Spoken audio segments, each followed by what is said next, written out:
എന്താടാ കാര്യമൊക്കെ എങ്ങനെ പോകുന്നു? നന്നായിട്ട് പോകുന്നു സാറേ. നമ്മുടെ സലിമിന്റെ തുണിക്കടയിൽ നിന്ന് പലിശ വാങ്ങാനുണ്ട്. അവനെന്താ ഇതുവരെ പൈസ തരാത്തെ? ഞാൻ പെട്ടെന്ന് ചോദിക്കാം. പൈസ വാങ്ങിച്ചെടുക്കാൻ നോക്ക്. ശരി, വാടാ നോക്കാം. വേഗം പോടാ. തളിച്ചു മറിയണത്.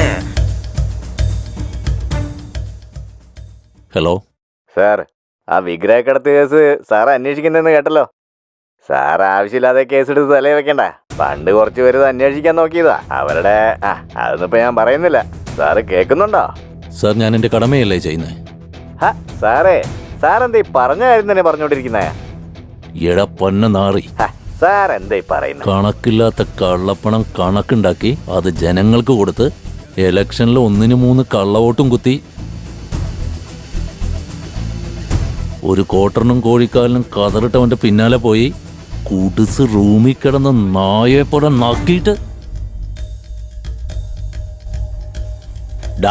അവനവന്റെ പാരമ്പര്യം സംസ്കാരവും കുംഭാഭിഷേകം പാലഭിഷേകം നടത്തി സൂക്ഷിച്ചു വച്ചിരുന്ന വിഗ്രഹങ്ങളെ കണ്ണി കണ്ടവന്മാർക്ക് വിറ്റിട്ട് ഇവിടെ തല കുനിച്ചു നിൽക്കുക. ഇത് പോരാ നിനക്ക്? ഈ കേസ് തെളിയിക്കാൻ വേണ്ടി നാടും വീടും പെണ്ണും കുട്ടിയൊക്കെ വിട്ട് ചാർജ് എടുത്തോനെ ഫോൺ വിളിച്ച് വരട്ടുന്നോടാ നായെ. ഒരു കാര്യം നീ ഓർത്തോ, ഈ മാണിക്കവേല് സത്യത്തിനും നീതിക്കും വേണ്ടി എന്നും ഉറച്ചു നിൽക്കൂടാ. ഇതില് നീയല്ല, നിന്റെ താന്ത വിചാരിച്ചാ പോലും എന്റെ ഒരു മുടിയെ തൊടാൻ പറ്റില്ലടാ. ഇപ്പൊ തന്നെ മൊട്ടയാടാ.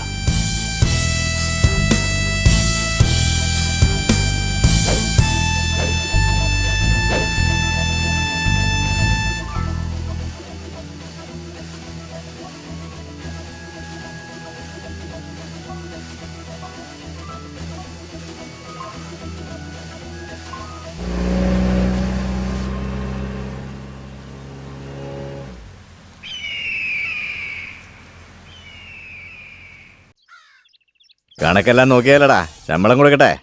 ശരിയണ്ണാ. രമേശേ, ഇവിടെ വാ. ഇതാ നിന്റെ ശമ്പളം. ഇത് വീട്ടിൽ തന്നെ കൊണ്ടുപോയി കൊടുക്കണം കേട്ടാ, മനസ്സിലായോ? കണ്ണി കണ്ടിടത്തൊന്നും കൊണ്ടുപോയി കളയരുത്. നോട്ട് ചെയ്യടാ. ശരിയണ്ണ. അവന്റെ കണക്കെഴുതി വെക്ക്. ഓക്കെ അണ്ണ. ഇവന്റെ കണക്കിൽ വരവെച്ചോ. ശരിയണ്ണ. എന്താടാ, അഡ്വാൻസ് മേടിച്ചതല്ലേ? അതും കഴിച്ച് ബാക്കി പൈസ എന്നാ പിടിക്ക്.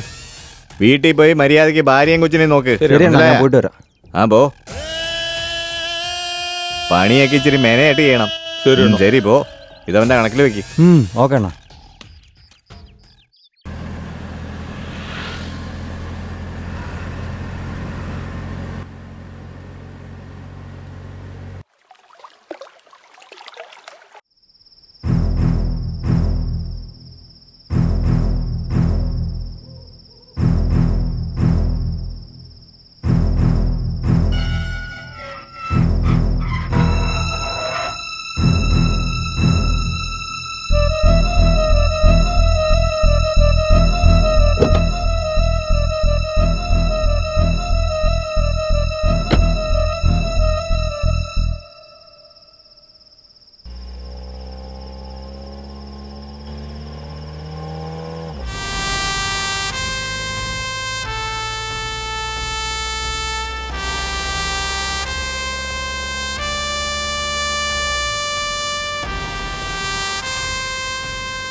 Come on, guys. ഇറങ്ങടാ, ഇറങ്ങ.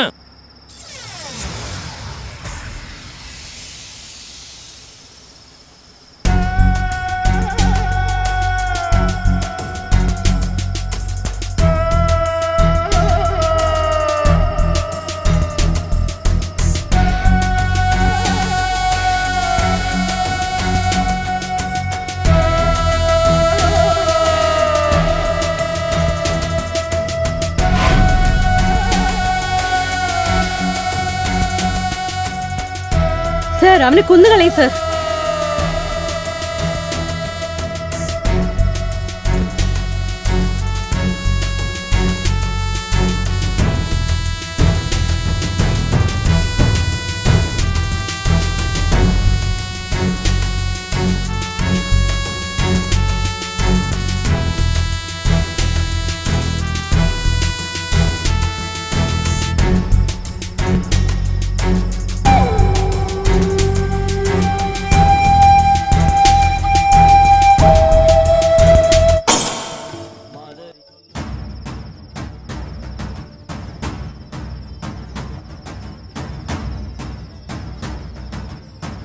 ഛേ, എല്ലാം കയ്യിൽ നിന്ന് പോയി.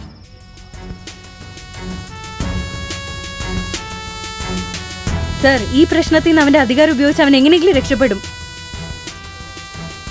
ഇനി അയാളെ ലോക്ക് ചെയ്യാൻ നമുക്ക് വളരെയധികം ബുദ്ധിമുട്ടായിരിക്കും. ഇത്രയൊക്കെ ചെയ്തിട്ട് എല്ലാം തെറ്റിപ്പോയി സാർ. ആനയെ വേട്ടയാടാനുള്ള പ്ലാൻ ആദ്യം മുയലിനെ പിടിക്കാൻ ഉപയോഗിക്കണം. മുയലിനെ പിടിക്കാതെ വിട്ടുകൊണ്ട് ആനക്ക് മതമിളകി നമ്മുടെ അടുത്തുനിന്ന് പോയില്ലേ സാർ?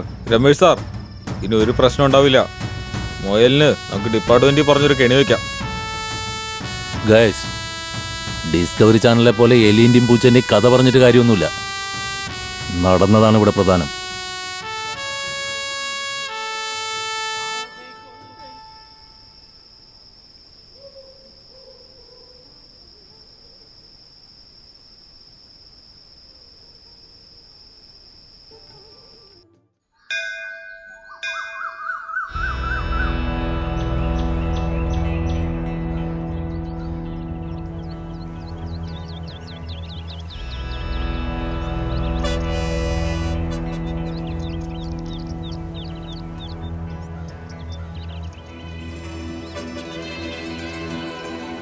ഭരത്തെ, അണ്ണാ പറഞ്ഞു അണ്ണാ. ഇനി മുതലേ മര്യാദയ്ക്ക് ശ്രദ്ധിച്ച് നടന്നോളണം. ഇല്ലെങ്കിലേ നമ്മുടെ കാര്യം പോക്കാ. പോലീസ് നമ്മളെല്ലാം തപ്പി നടക്കുക. ഇനി നമ്മളല്ല എല്ലായിടത്തും അവന്മാര് കേറി നിറങ്ങൂടാ. എടാ ഗോപാല, ചേട്ടാ. നീ പോയി കാര്യങ്ങളൊക്കെ റെഡിയാക്ക്. നമുക്കൊരു കൈ നോക്കാം. ശരി ചേട്ടാ. എന്താ രാജാ, മനസ്സിലായോ? മനസ്സിലായോ? നമുക്കിനി ഇറങ്ങി കളിക്കാം.